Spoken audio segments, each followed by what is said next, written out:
Okay. We'll reconvene as the Guymon Utilities Authority. Call this meeting to order.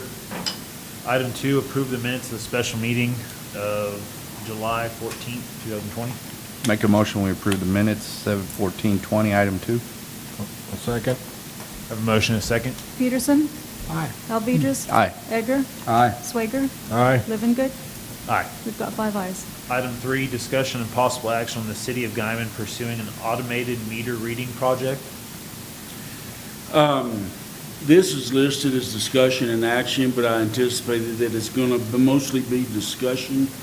It was an item that I was informed about, or came to light on August 3rd. Staff and I met, and we discussed the fact that our meter reading equipment has pretty much is getting to the point where it's pretty much not usable. It's taking an unusually long amount of time to upload and download readings. When we've talked to the software company about what the problems could have been, they told us they don't support that version or that software anymore, that we would have to buy new software to get part of the problem fixed. The cost of that was going to be approximately $35,000. And the kicker on it was that it was only going to support the water utility. It would not have supported the gas utility and the gas readings. So we'd have to be looking for a whole separate option to record our gas meters and gas readings. As staff, we discussed the options of what we were needing. We came to the conclusion that right now to spend the $35,000 and only half address the issue didn't make a whole lot of sense, and we needed to explore other solutions. To kind of give you a little bit of background of some of the places where we've been, I pulled up some old information that I had from when I was at a previous city, and we went to an AMR solution. We did a turnkey process. We only had water meters. We didn't have gas or electric, or anything else. So it was just one meter reading, one meter type that we were trying to read.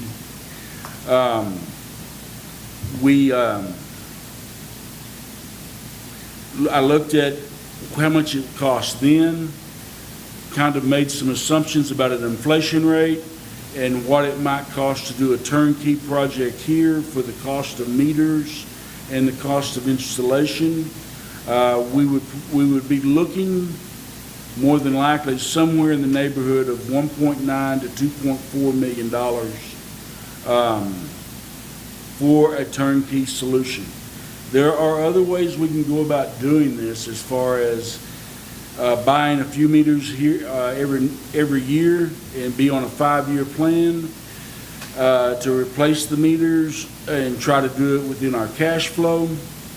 The problem with that is that I'm not sure how long our software currently will last. I think as we looked at this problem, one of the first things that we thought we should do as a staff was to identify potential vendors for this service. And I think right now we have found 3 potential vendors.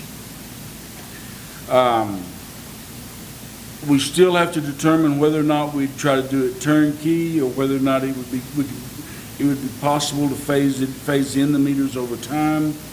The problem with doing a turnkey turnkey process is that not so much that, well, part of it is that it's a lot of money. The other part of it is that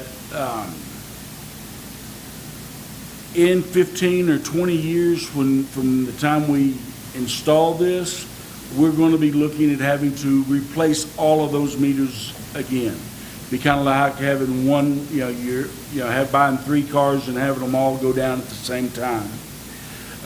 If we phased it in, at least those meters would be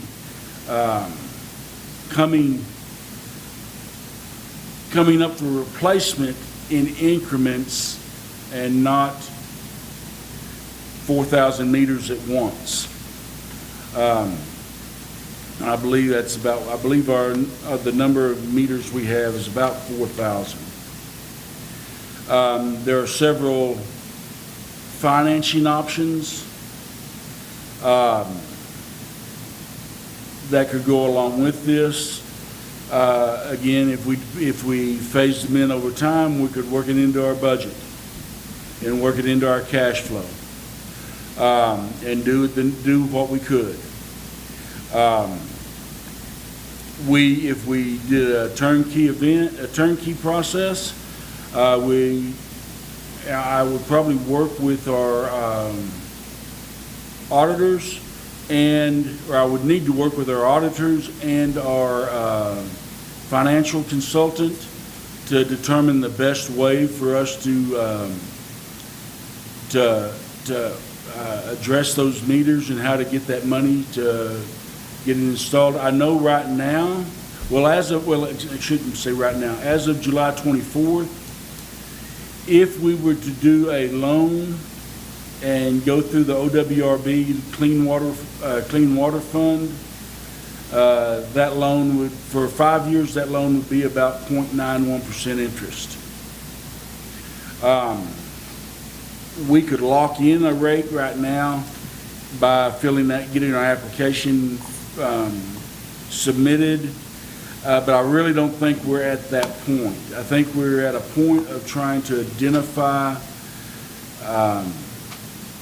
who a potential vendor could be to help fix our problem, and bring that back to the council and give us a little bit more time to fix this problem.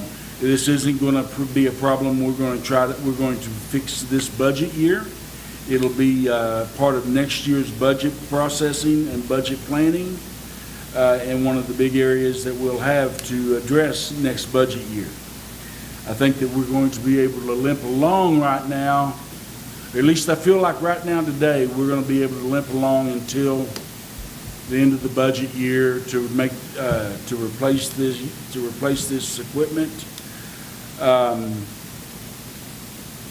But situations could change tomorrow on that too, as far as technology goes.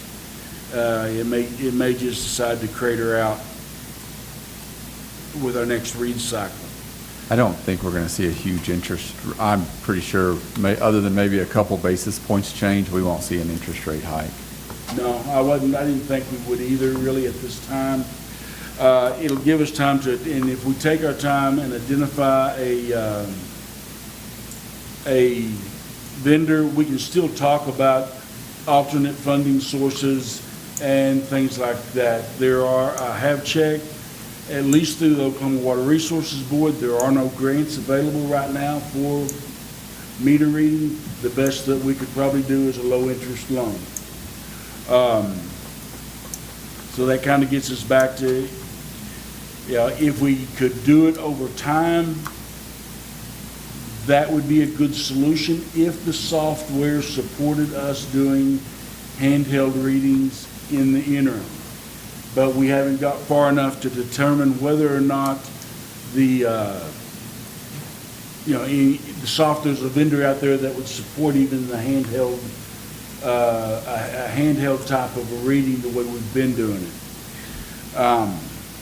I wanted to just give this to you today to get you to thinking about it, get you to thinking about the problems, the issues that we are facing. And so that if things do go south on us, you're not completely in the dark, neither one, hey, what happened? This is the first time I've heard about this. Why have I not heard about this before? I'd be happy to answer any questions that you may have about this subject. And again, I don't think there's any action necessary today, other than just do our due diligence and find a potential vendor. The first thing we would end to find a potential vendor of the three that we've identified that could do both water and gas meters that we've found so far. I would like to bring them in and have them discuss and demonstrate their solution to staff and us determine whether or not it's going to work for us. And help us build our request for proposals at that time with some more knowledge than what we've got today. But again, I just wanted to put it out in front of you today, let you know about it, let you ask any questions that you feel like you need to ask today, and try to address those questions. Otherwise, right now, I think what I would like to be able to do is just move forward with our interviewing of potential vendors and see where that leads us. My concern, just right off the bat, would the software still be compatible if we did it in a phased in from 1 year to the 5 year? If we chose a vendor, we would be that would allow us to do a phased-in process. Then we would the agreement we would want to sign would provide for at least annual maintenance and annual upgrades, and we would have that over time so that we didn't get behind the 8 ball like we are now, where they're coming to us and saying, well, guess what, we don't support that any longer. It's going to cost me a $35,000 upgrade, and it's only going to handle half your stuff. So we would address that with them at that time. I don't know now, today, whether or not they're going to support something like that, but I can't imagine that there wouldn't be a solution out there for us to phase it in. As far as interoperability goes with the old system and the new system, right? Now, As far as interoperability with the new system and old system, there'd probably be, you'd probably have to just run that yeah. both at the same time. Yeah.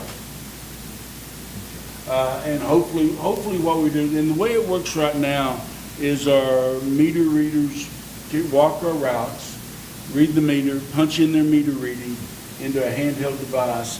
That device is brought back to City Hall, plugged into a cradle, the data is uploaded, and they download a new route.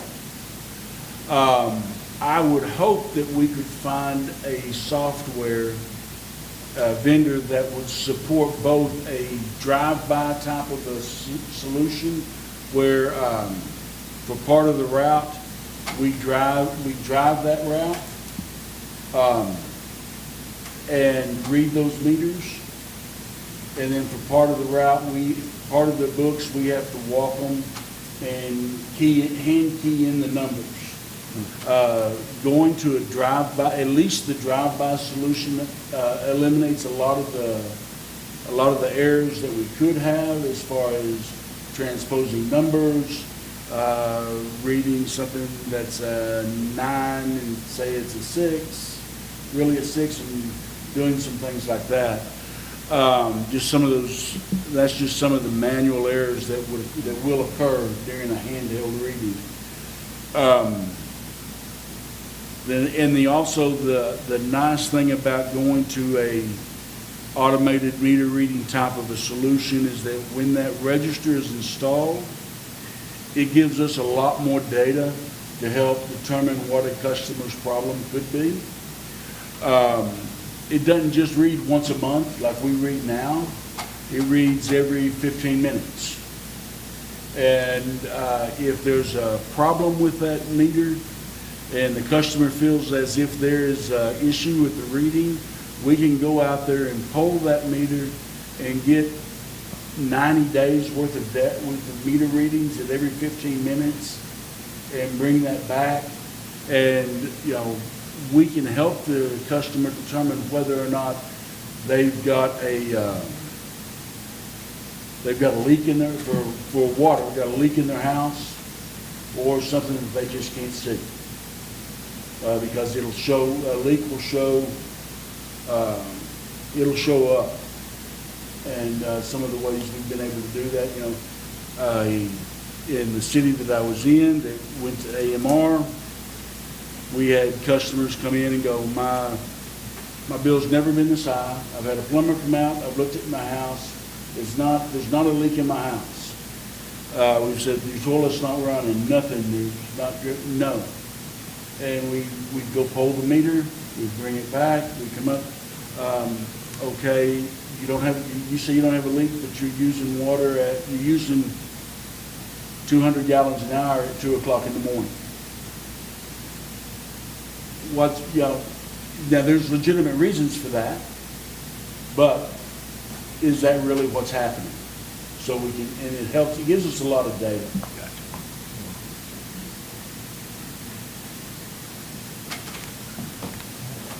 So no, we don't need to take any action. Not right now, I don't think there's any action needed. I wanted to leave it open for that. That's the reason I put the discussion item the way I did. Okay. Item 4, discussion and possible action to pursue the presented action plan for water well development on the Boys Ranch water well farm. Okay, this is specifically to address our water issues that we had earlier this year, or to start addressing the water issues that we had earlier this year. It will take time to completely fix our problem. One of the things that, and I didn't write this necessarily to try to scare anybody, but I did want council to understand the gravity of the situation we are currently in. The way we are currently in, we are, during our peak time, during our peak months, we are pumping out of our well system anywhere from 4 to 6 million, 7 million gallons, 6 million gallons a day. We have the capabilities to produce about 7 million gallons a day. So when everybody's running during the heat of the summer and everybody's running to capacity with water, we're using water about as fast as we can put it into our water towers. Now, when I look at our water storage tanks, we have about 4.2 million gallons of storage capacity for water. As we discussed this with engineers and everything, engineers said today we should probably have about 2 days worth of water in storage to help us through should a catastrophe come through, should some tornado come through and wipe out all of our wells, should the power go out and take out the power of all of our wells. But if we were to lose all of our wells, we're not talking about how many days we can last without having water and not having water to supply to the citizens. We're talking about how many hours do we have. How many hours do we have to get those wells back up and running? Obviously, there are things that would happen should we lose all of our wells. We would ask citizens to cut back. We would ask Seaboard, who's one of our largest water users, to start cutting back and to discontinue like we did earlier this year. Our high water users, we would ask them to stop using so that we could conserve. We would ask the citizens to conserve. But assuming none of that happened and everybody ran at capacity, we've got about 15 hours of water. We've got about 15 hours to get the wells running again and the water pumping. What I would like to do is start the process to at least start solving this problem. What we feel like we feel the appropriate action would be to do some test holes out on what has been referred to as the Boys Ranch, that water well farm where we own the property, we own the wells, and look for 2 wells that we could put back in line,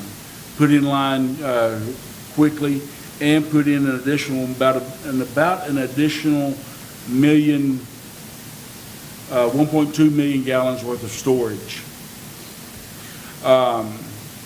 We feel like we need to be able to drill about 8 test holes to identify where we should put those 2 wells. This isn't, and we could utilize the work that we've done in the past as far as the hydrologist studies and things to help determine where we could best drill. I would suggest, and it's been commented to me on several different occasions since I got here, or since I became to work in Guymon, that we ought to be talking with some of the local pump guys and well guys because they know where the water's at.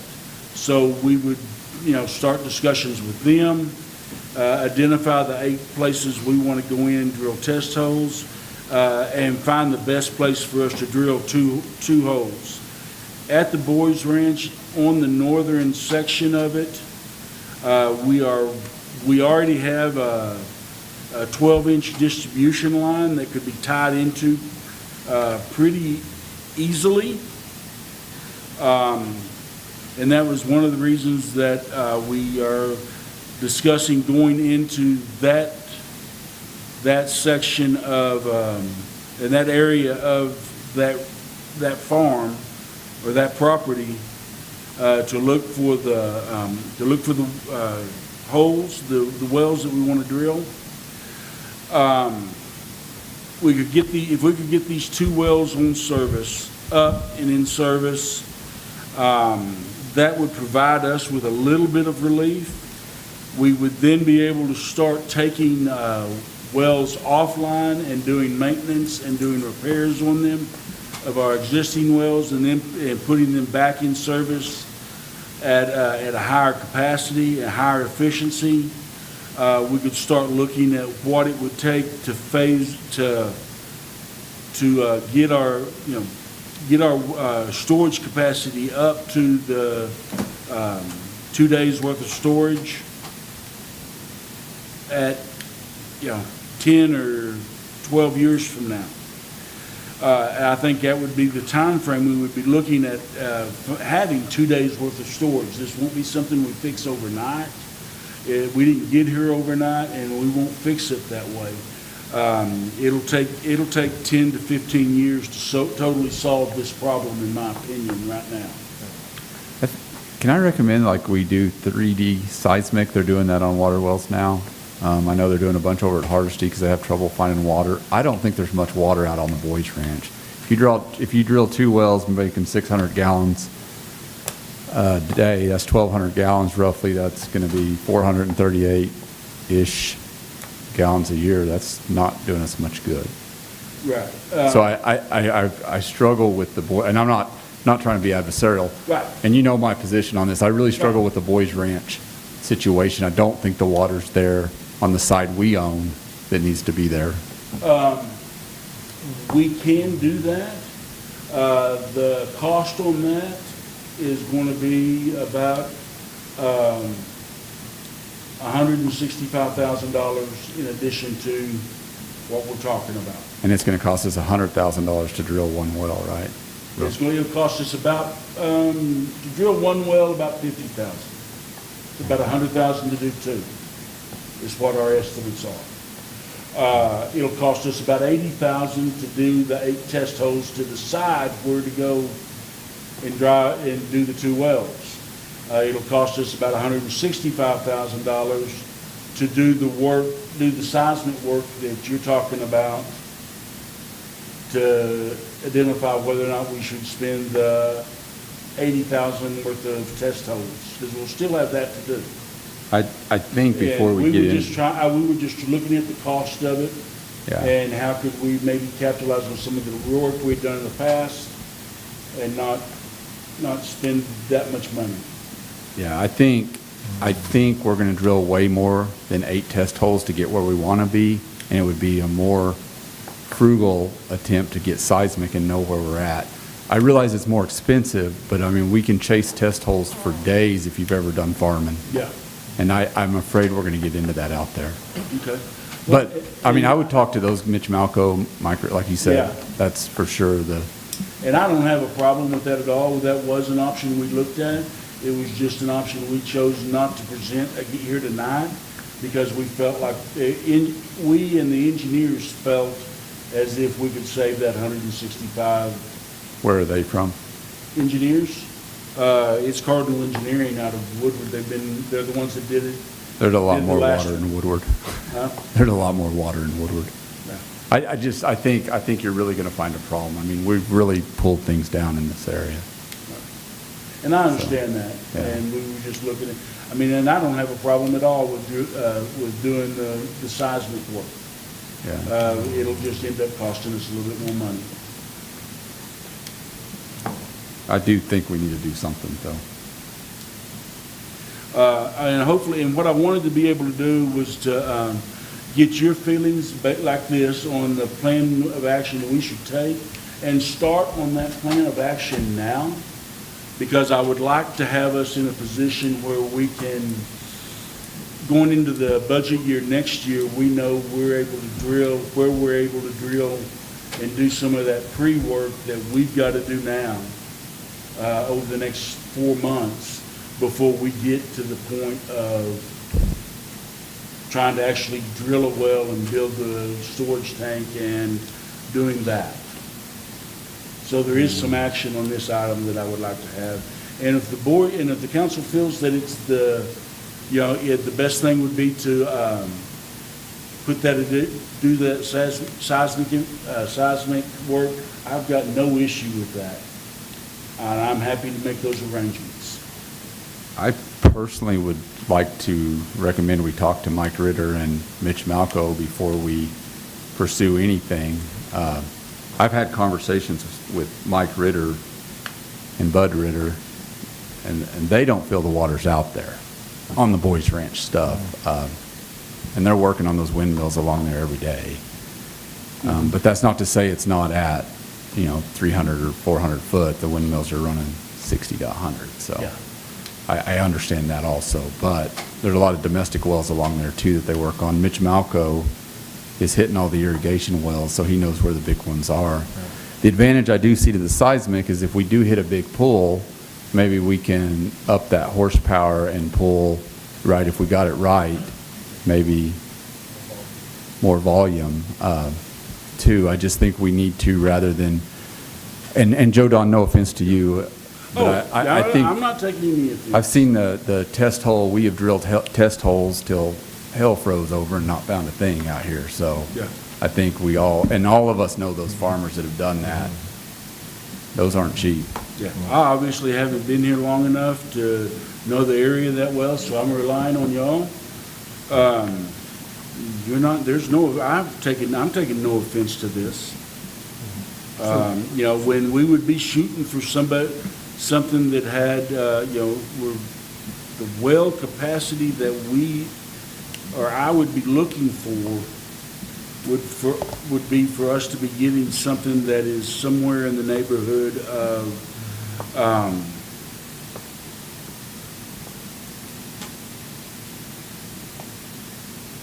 6 to 800,000 gallons a day.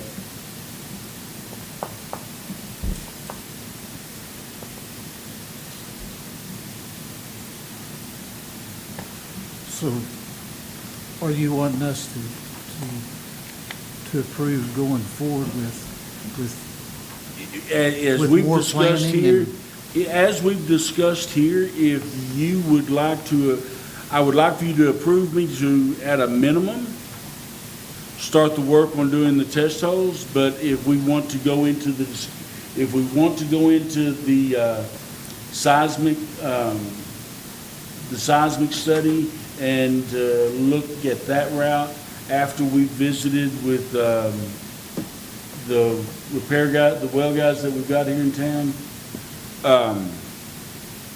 I would like authorization to do that, because like I say, that'll be a $100,000 price tag. And then I'll have to look at, how we bidding it out, because that's over our $50,000 limit. What kind of competitive bids we can get, and we'll have that whole process to go through. Have So we, I'm looking for some action, some direction and recommendation. have we visited with the hydrologist that we employed for several years on the wells that we drilled over the last 3 or 4 years? He was here at one of our meetings, and we did discuss that. He obviously wants to come back in and do one of these seismic studies. I didn't know if he'd done one for that area or not. Well, we've done one in that area. And we've done one on that farm. I shouldn't say in that area. My understanding is we've done one on that farm before, and we have drilled at least one, maybe 2 wells, and not gotten any water. And we built, and one of the reasons we'd like to utilize it if we can, we did put a 12-inch line out there to pump water in that's sitting out there on that farm. And that would just be an additional, if we could get something on that farm, if there was something there, that would be an additional cost that we wouldn't have to go through now to put in another transmission line.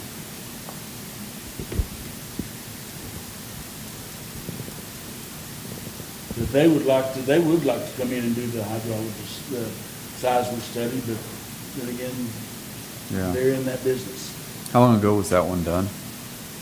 The last one, I believe it was done in 2010. Well, we've had one done about 2 years. The last 2 wells, wells we drilled, we hired that one firm, the hydrologist out of Oklahoma City. Oh, he was here. Has it been 2 years ago, Larry? I think it's been a little bit longer than Maybe that. 4. It hadn't been much over. No, it hasn't. I thought, did you find that report that? I do have that report, and I haven't read it completely, but I thought it was done in 2010.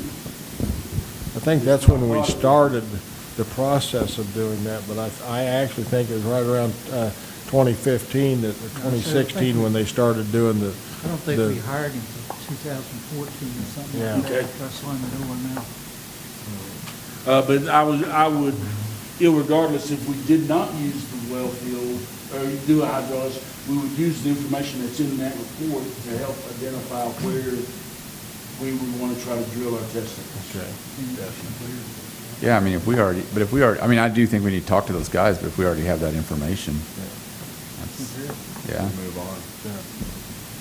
And I do agree with talking to those guys. I mean, at this point, I think we need all the education that we can get. And where we can, on what we can do and what's feasible.